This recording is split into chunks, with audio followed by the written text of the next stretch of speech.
My brothers and my sisters, I come to tell you something the world never wanted you to know. I come to pull back the curtain on one of the greatest deceptions in human history. Because for centuries, they gave you a name, and you wore it like a badge. They gave you a label, and you accepted it without question. But today we are going back not just to the past, but to the truth. We're digging beneath the lies of colonial language, beneath the maps rewritten by conquerors, beneath the systems designed to make you forget who you are. We are going back to uncover the real story behind the word Africa and who named it. The name Africa, as you know it today, did not come from your ancestors. It did not rise from the sacred soil of Kush or Ethiopia. It did not come from the tongues of the people who built the pyramids, who mastered astronomy, who raised kingdoms in Timbuktu, Ghana, Mali, and Axum. No, it came later, much later. It came from outsiders. It came from conquerors. It came from those who sought to rename what they could never create and to claim what they never built. History tells us that the name Africa was popularized after the Roman general Scipio Africanus defeated Carthage in the Punic Wars. He didn't discover a continent, he defeated a rival, and in arrogance, in conquest, he stamped his name upon a land that had already lived, breathed, ruled, and flourished for thousands of years. That's right, Africanus didn't name Africa out of honor, he named it as a trophy. Let that sink in. A continent so ancient it held the Garden of Eden, a land so rich it attracted the envy of every empire, a place where human life began, was given a name by a man who didn't understand its soul. But even deeper than this false naming is the erasure. Before the word Africa, the land was called by many sacred names. In ancient times, it was known as Alkebulan, mother of mankind. That's what your ancestors called it, not Africa. Alkebulan, the land of beginnings, the womb of civilization, a name that speaks not of war and conquest, but of life and creation. They didn't just rename your land, they renamed your identity, because if they could rename the continent, they could rename the people. If they could rename the people, they could rename your purpose. And if they could rename your purpose, they could control your future. But I'm here to tell you, those days are over. You are not what colonizers called you. You are not what slave masters labeled you. You are not the byproduct of conquest. You are the fruit of greatness. You are not just from Africa. You are from Alkebulan, the mother of all, the sacred soil where God breathed life into man. That is your origin. That is your truth. And when you reclaim the name, you reclaim the narrative. When you call her Alkebulan again, you are speaking life back into your heritage. You are reminding the world that you did not come from the back of the line. You came from the beginning, from a place of kings and queens, of prophets and poets, of warriors and worshipers. You are not lost. You are rising. So I say to every brother and every sister listening, stand tall, speak the truth, teach your children the names that were stolen and the stories that were buried. They want you to forget, but heaven remembers, the soil remembers, and now, so do you. Didn't come from Africa, you came from Alkebulan. The world may not be ready for this truth, but truth does not need permission. It only needs a voice. They didn't just rename the land, they renamed the soul of its people. When conquerors arrived on the shores of a land they neither built nor understood, they came with swords in one hand and maps in the other. And on those maps they scribbled out ancient names, names filled with spirit, with memory, with ancestry, and replaced them with titles born in foreign tongues. In doing so, they weren't just changing a word, they were rewriting identity. They knew that if you could rename a place, you could reshape the people's perception of themselves. You could erase their origin, their greatness, their divine connection to the soil beneath their feet. That's what happened to Africa. For thousands of years before the word Africa was ever spoken, this land held names that reflected its power and purpose. Names like Alkebulan, which means mother of mankind, were whispered by the ancestors who understood that this land was more than dirt and rivers. It was sacred ground. It was the cradle of life. But when outsiders came and saw the gold, the ivory, the wisdom, and the strength that pulsed through its veins, they didn't bow in reverence. They plotted to conquer, and in their conquest, they stamped their own names over lands that had existed long before their empires ever rose. The name Africa, attributed to the Roman general Scipio Africanus, wasn't born from love or legacy. It was born from war. It was the mark of a man who claimed victory over a people, not one who honored their essence. This wasn't just a historical accident, it was a spiritual strategy. By stripping the land of its names, they stripped the people of their connection. And by calling you African without teaching you where that word came from, they left you wearing a label without a lineage. You were told you were African, but not that you descended from Alkebulan. You were told you were black, but not that your roots stretched back to the very dawn of civilization. And that, my brothers and sisters, was no coincidence. That was control. That was colonization, not just of land but of memory. But now the tide is turning. The awakening is here. The truth cannot stay buried beneath centuries of rewritten history. It is rising up in our voices, in our prayers, in our studies, in our children. We are remembering what was taken. We are reclaiming the names, the places, the traditions, and the truths that were stolen. Because when you know where you come from, you begin to walk differently. You speak with fire, you love with pride, you rise with purpose, and you pass that power to the next generation. The world may still call it Africa, but we now know better. We now remember Alkebulan, and in that memory is our strength. Long before the world came to know the landmass as Africa, it was called Alkebulan, a name that carried sacred meaning, ancestral depth, and divine identity. Alkebulan is not just a word, it is a declaration. It means mother of mankind or Garden of Eden, and it wasn't given lightly. It reflected what our ancestors knew deep within their spirits, that this land was the birthplace of civilization, the origin of humanity, the fountain from which all nations eventually flow. The soil of Alkebulan cradled the first people, her rivers gave life, her skies covered the first prayers, and her mountains heard the first cries and songs of humanity. To call this land Alkebulan is to remember that she was not named by conquerors, but by those who lived in harmony with her.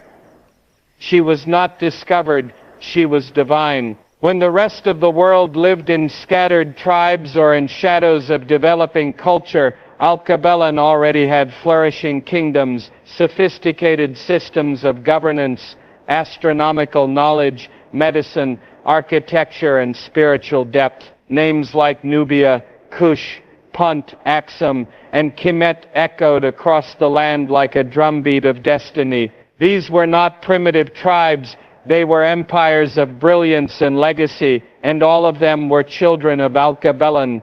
But history took a turn. Outsiders came, Greeks, Romans, Arabs, Europeans, with eyes not to honor but to possess. They didn't ask what the land was called. They named it for themselves. They called it Africa, possibly after the Roman general Scipio Africanus, who defeated Hannibal of Carthage in the Punic Wars. Imagine the cruelty of naming a vast ancient land after a man who symbolized conquest over it. It would be like naming your home after the one who tried to burn it down. That's not history, it's robbery, spiritual robbery, cultural robbery, and it was done quietly, subtly, as part of a system of erasure.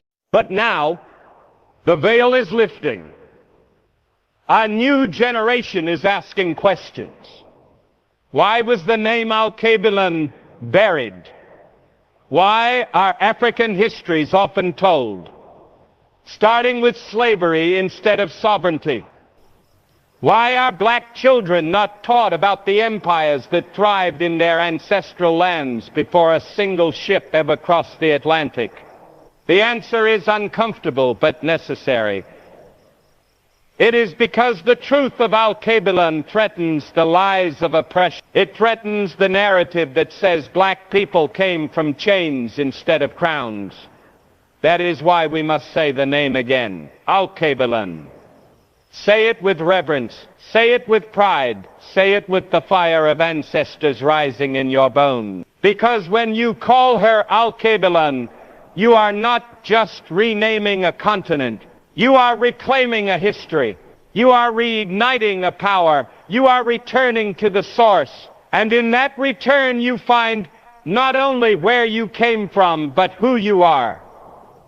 The act of naming is never neutral. It is a declaration of power, of dominion, of ownership, of authority over what is named. And in the case of Africa, the renaming of this vast sacred land was not a simple geographic label. It was a weapon, a tool of erasure, a calculated attempt to overwrite the oldest story on earth with one that suited the conqueror. To rename Africa was to bury her soul, to silence the voices of ancestors, and to disconnect millions from the divine thread that bound them to their origin, their greatness, and their God-given identity. Before the world called it Africa, the land was known by names that carried spiritual resonance and ancestral memory. Names like Al-Kabilan, which means Mother of Mankind, or Garden of Eden. That name wasn't imposed by outsiders. It was whispered by the wind across deserts, shouted from mountaintops, sung in the songs of griots, and carved into the architecture of civilizations older than Rome, older than Greece, older than the world dared to remember. It was the name of a continent that birthed not just people but purpose, a place that gave rise to kings and queens, to astronomers and architects, to sages and seers, a land of wisdom, innovation, and divine alignment. But when the colonizers came first as traders, then as missionaries, then as tyrants, they didn't come to learn, they came to dominate. And in order to dominate, they had to destroy what they could not understand. They had to strip the land of its true essence. They had to rename what was already sacred.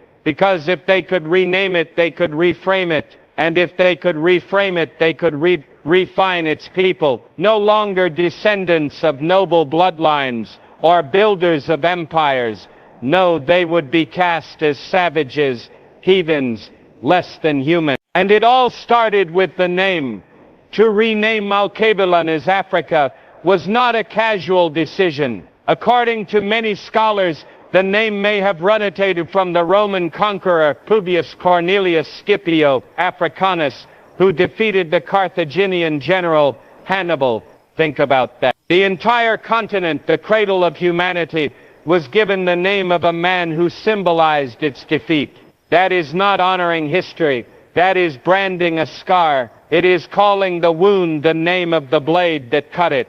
And that renaming echoed deeper than language. It planted the seeds of shame. It built the foundation for centuries of colonization, enslavement, and distortion. The power of naming has always been a spiritual principle. In sacred texts, when God wanted to change a person's destiny, he changed their name. Abram became Abraham. Jacob became Israel. Saul became Paul. Because names are not just sounds, they are assignments. So what happens when someone else names you? What happens when they strip away the identity given to you by your Creator, your ancestors, your land, and your history, and replace it with a name that never belonged to you? They don't just steal your name, they steal your narrative. And without your narrative, you lose your direction. That's exactly what happened to Africa. This renaming was part of a larger strategy to erase the brilliance of the Nubian kingdoms, to erase the libraries of Timbuktu, to erase the golden wealth of Mali, the spiritual centers of Ethiopia, the pyramids of Sudan, and the scientific achievements of Kemet. to erase the idea that black people had ever ruled themselves, educated themselves, healed themselves, and known God for themselves. The colonizers didn't just take the land, they took the memory of the land, they took the stories, and in place of those stories, they wrote their own stories that made Africa a dark continent, its people primitive, its cultures pagan. And they used those lies to justify slavery, colonialism, and exploitation. But here's the truth: lies don't last forever. Truth rises, and today a new generation is waking up. They are asking questions. They are opening they are rediscovering forgotten languages, decoding hidden meanings, uncovering stolen manuscripts, and reconnecting with the ancestors. And in that awakening, they are finding out that Africa, Alkebulan, was never what the world told them it was. It was never cursed. It was never backward. It was never inferior. It was mighty. It was divine. It was chosen. And it still is. That is why the name matters. Because when you know the original name of something, you begin to see its original purpose. When you reclaim that name, you reclaim the truth that was buried beneath centuries of lies. And once you reclaim the truth, you reclaim yourself. This is why the fight to restore African history is not just academic. It is spiritual. It is about more than textbooks. It is about restoring dignity. It is about healing the generational wounds caused by a system that told black people they came from nothing, when in fact they came from the source of everything. So we must say the name again, Alkebulan. We must teach it to our children. We must speak it in our prayers, paint it in our art, write it in our books, and sing it in our songs. Because every time we say it, we remind the world and ourselves that we are not what colonization called us. We are what creation called us. Chosen, rooted, glorious, and free. Let the name be a key that unlocks memory. Let it be a torch that lights the path back to our greatness. Let it be a banner waving in the winds of awakening, calling all descendants of Alkebulan to rise up and remember who they are. The name is not just a word. It is a weapon. It is a song. It is a revival. It is the beginning of a return. And in that return, we find healing. In that healing, we find unity. And in that unity, we find power. Power, not to dominate others, but to stand fully in the truth of who we are and who we've always been. We were never lost. We were renamed, and now we're remembering. Reclaiming the name is more than a cultural gesture. It is a spiritual revolution. It is the beginning of restoration. When you speak the true name of a land, you do not just describe its geography. You awaken its soul. You awaken the memory that was buried beneath centuries of conquest, colonization, and distortion. And for black people, reclaiming the original name of their ancestral land is not just about looking back. It's about rising up. It's about shaking off the chains of imposed identity and walking boldly into purpose, power, and divine destiny. For generations, the names we were given were not ours. Our lands were renamed. Our ancestors were renamed. Even our God was renamed. This renaming was not random. It was deliberate. It was a strategy to erase and replace. Because those who conquer do not merely seek to possess land. They seek to possess memory. They want to control the story. And if they control the story, they control the people. So they rewrote the names to redefine the meaning. They buried the truth so deep. They thought we'd never dig it out, but the name still lived. It lived in whispers passed from mother to son, in lullabies sung in forgotten dialects, in stories told under the stars, in the rhythm of the drum, and in the unshakable pride of those who knew they came from royalty.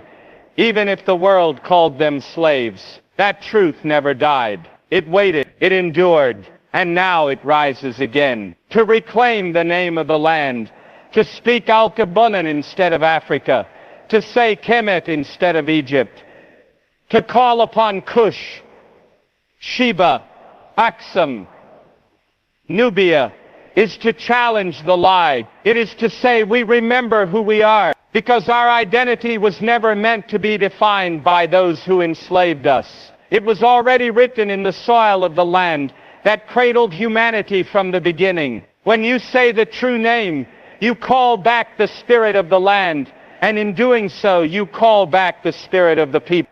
You begin to restore what was broken, to reassemble what was scattered, to redeem what was stolen. Identity is power. When you know who you are, you stand different, you speak different, you dream different. You stop begging for acceptance because you understand that your worth was never up for debate.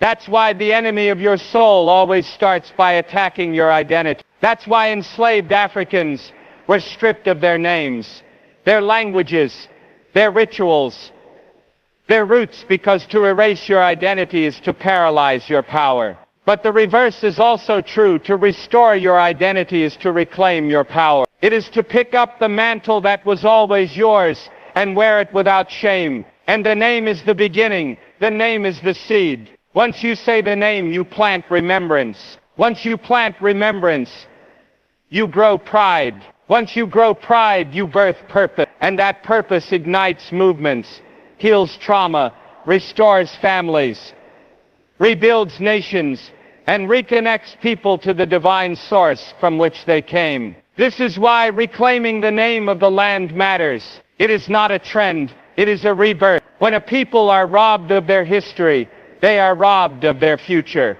Because history gives you a blueprint. It tells you what you've survived, what you've built, what you've overcome. If you don't know that your ancestors built kingdoms, then you'll think poverty is your inheritance. If you don't know that your people mapped the stars and built pyramids that aligned with the heavens, you'll think you're not intelligent enough. If you don't know that your lineage includes warriors, queens, priests, and philosophers, then you'll settle for labels like criminal, thug, slave, or savage. That's the power of remembering. It destroys the false labels. It tears down the lies. It raises a banner of truth that cannot be ignored. Reclaiming the name reminds the world and ourselves that we are not a people without a past. We are a people with the richest past on earth. We are the descendants of the first civilization, the birthplace of faith, the fountain of language, the wellspring of life. And our story didn't begin in slavery. It began in sovereignty. We didn't begin as broken. We began as blessed. That is the shift that happens when we reclaim the name. The shame breaks off. The confusion dissolves. The fear retreats. And in its place rises a generation that knows exactly who they are and refuses to be defined by anything less than truth. This reclamation is not only about individual identity, it's about collective liberation. When black people around the world begin to speak with one voice about who they are and where they come from, it disrupts the systems that profited from their disconnection. It shakes the foundations of institutions that were built on stolen labor, stolen land, and stolen names. It dismantles the myth of white superiority, not by shouting hatred, but by shining the light of truth. When you reclaim your name, you don't need to prove yourself. You are yourself. That is more powerful than any weapon. This is also a spiritual awakening, because to know your true name is to recognize your calling. The names of old carried meaning, prophetic meaning. They weren't chosen for fashion. They were chosen to reflect purpose. The same is true of places. When the land is called by its true name, its true purpose begins to manifest. When you call it Al-Kabulan, you are not just speaking syllables. You are speaking destiny. You are inviting the divine to restore what the enemy tried to erase. You are calling the people back to their original blessing, their divine assignment, and their unshakable work. The future depends on the reclamation of the past, not to dwell in nostalgia, but to recover the tools that were stolen, the maps, the language, the memory, the dignity, the strength, the courage. And the name is the gateway. Say the name, teach the name, write the name, sing the name. Let it roll off your tongue like a sacred mantra, because it is. Let it become part of your identity again, not something foreign or forgotten, but something holy and home. There is no liberation without remembrance. There is no power without truth. And there is no truth without the name. So let this be the generation that breaks the silence. Let this be the hour we rise. Let this be the moment we reclaim what is ours. Not just the land, but the legacy. Not just the history, but the honor. And it begins with the name. Reclaim the name and you reclaim the story. Reclaim the story and you reclaim the soul. Reclaim the soul and you rise not as victims, but as victors. Not as statistics, but as survivors. Not as lost, but as found. Found in the truth. Found in the name. Found in the power that can never be taken away again. Long before colonizers and conquerors carved the world into maps of control, there was a land radiant with culture, truth, and ancestral greatness. A land not called Africa, but Alkebulan. This was not just a geographical location. It was the womb of civilization, the mother of nations, the sacred ground from which all humanity was birthed. To say the word Alkebulan is to open a doorway to forgotten truth, a portal to a time when the people of this land walked with dignity, governed with wisdom, and worshipped in spirit and truth. The name itself was a mirror reflecting the divine origin of a people whose contributions to the world would later be masked, renamed, and rewritten. The name Africa as we know it today was not born out of the soil, language, or tradition of the indigenous people of that continent. It was a name imposed,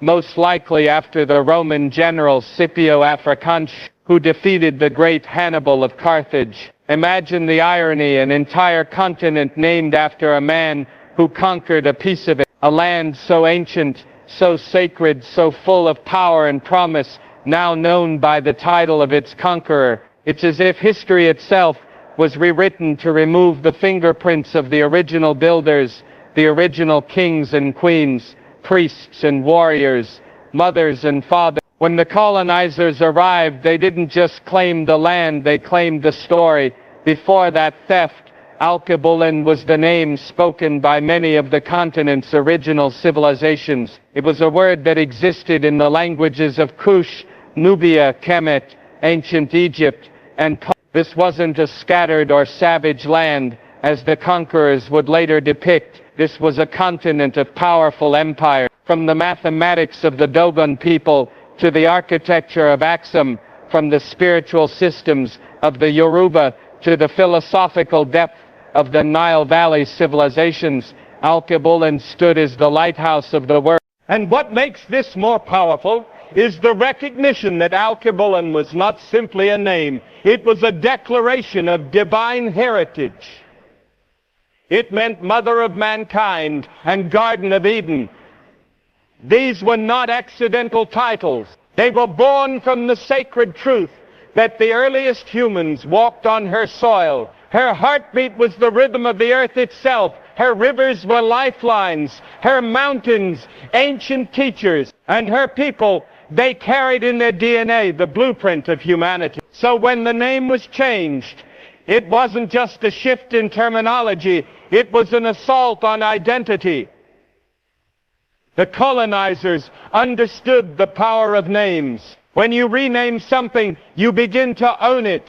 When you erase the original identity, you create dependency, confusion, and shame. That is why the name Africa came, not as a gift, but as a weapon. And it was sharpened with education systems that taught children to hate their roots, with religious doctrines that painted their ancestors as cursed, and with histories that began not with empires, but with chains. They replaced the image of the builder with the image of the slave.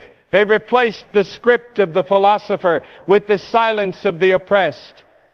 But today, we are rising again. There is a spiritual awakening happening across the world. Black youth are reclaiming their names, their languages, their hairstyles, their tribes, and their truths. Scholars are digging deeper than colonial history books. DNA is confirming what oral traditions always knew, that the people of Alkebulan are not second to anyone, but are the first. The children of the sun are standing tall again. And with every raised fist, every awakened mind, and every spoken word of truth, we are calling her by her true name, Alkebulan.